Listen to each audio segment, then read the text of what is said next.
We'll get started. First question, Jonathan Fagan.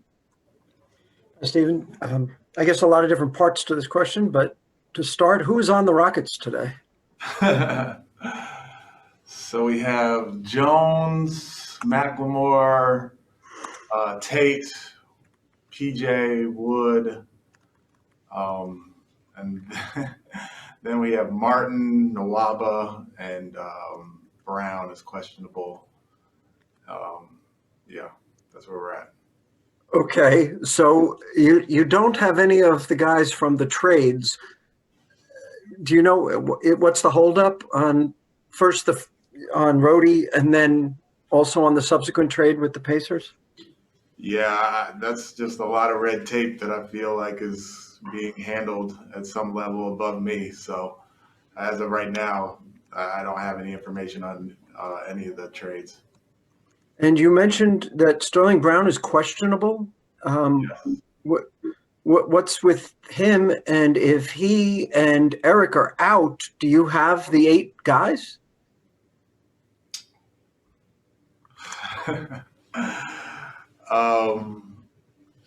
That's a good question.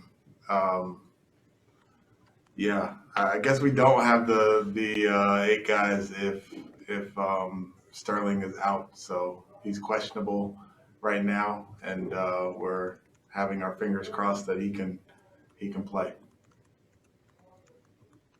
Thank you. Sorry. Tom Orsborn.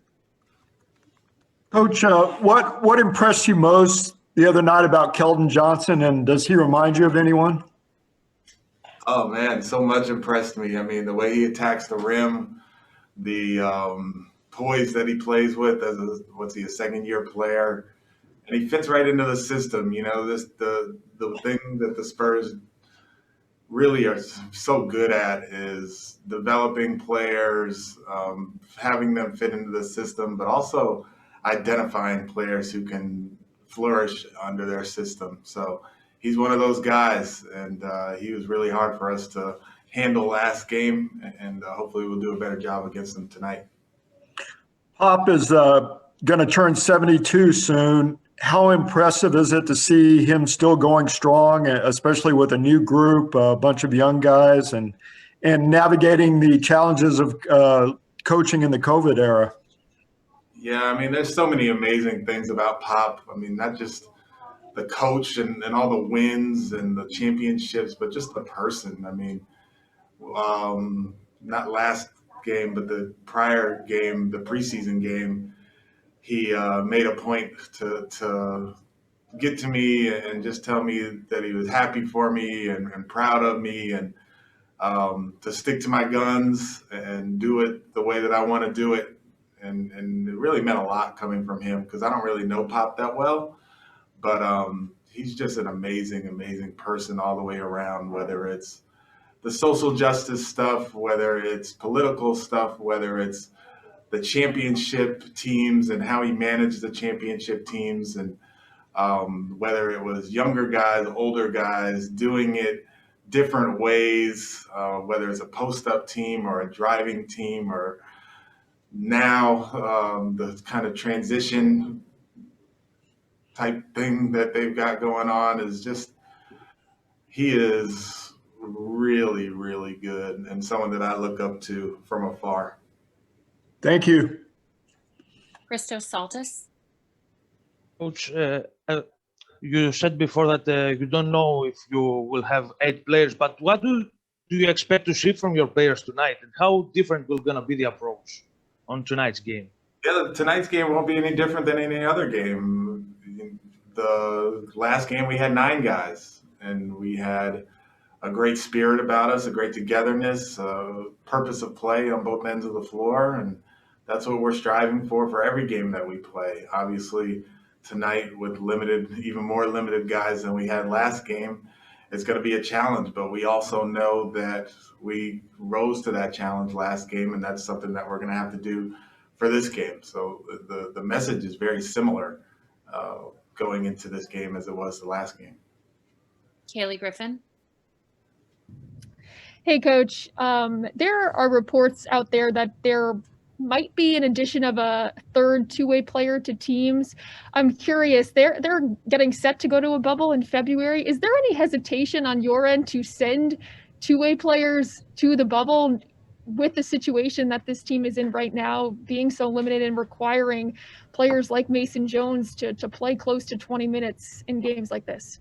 Yeah, I mean, tonight, if we didn't have Mason Jones, we wouldn't have a starting point guard. So, yeah, there's hesitation at this point, but the injuries that we're dealing with don't seem to be long-term type injuries. Hopefully we'll get a couple guys back for the Chicago game and then the game after that. So, yeah, to answer your question, yes, there is a little bit of hesitation when it comes to those guys because we're going to need them for tonight for sure and possibly Chicago. But moving forward for their development, the two-way part has to be a big part of it.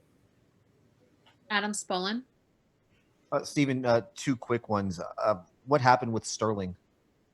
Yeah, so Sterling just has a lower leg injury that he felt the last Spurs game, and then yesterday he got treatment on it, and we came here and got some shots up. He wasn't moving around very well, and if we had to play yesterday, I doubt that he would have played, but he's been getting continuous treatment on it, and at this point he's questionable.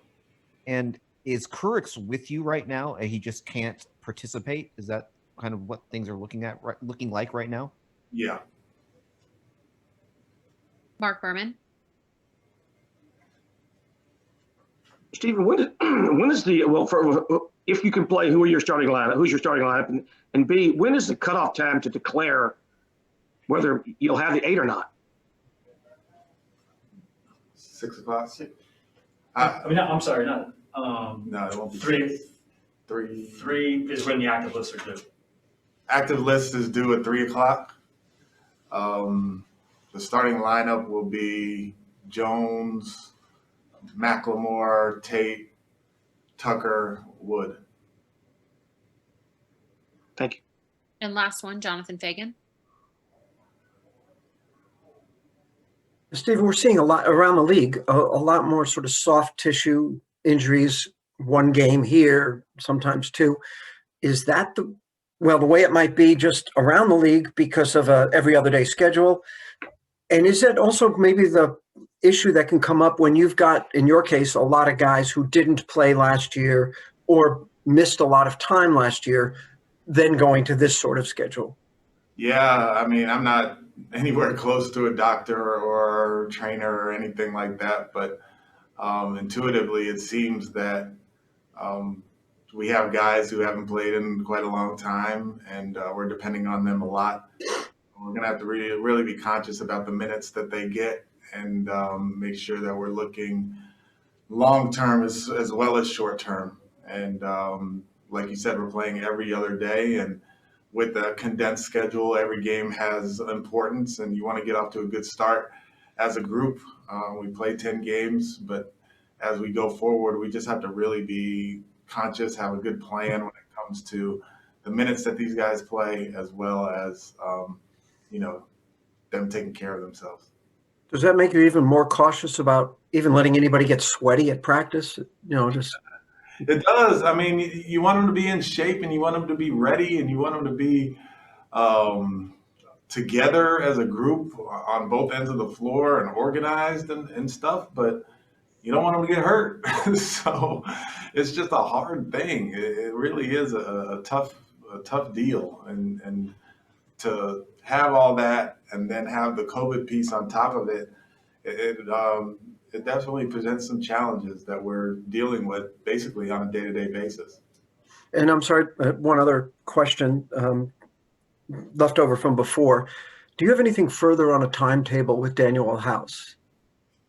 No, he's in this, I don't even know what the term you're supposed to say, like the protocol or self-isolating.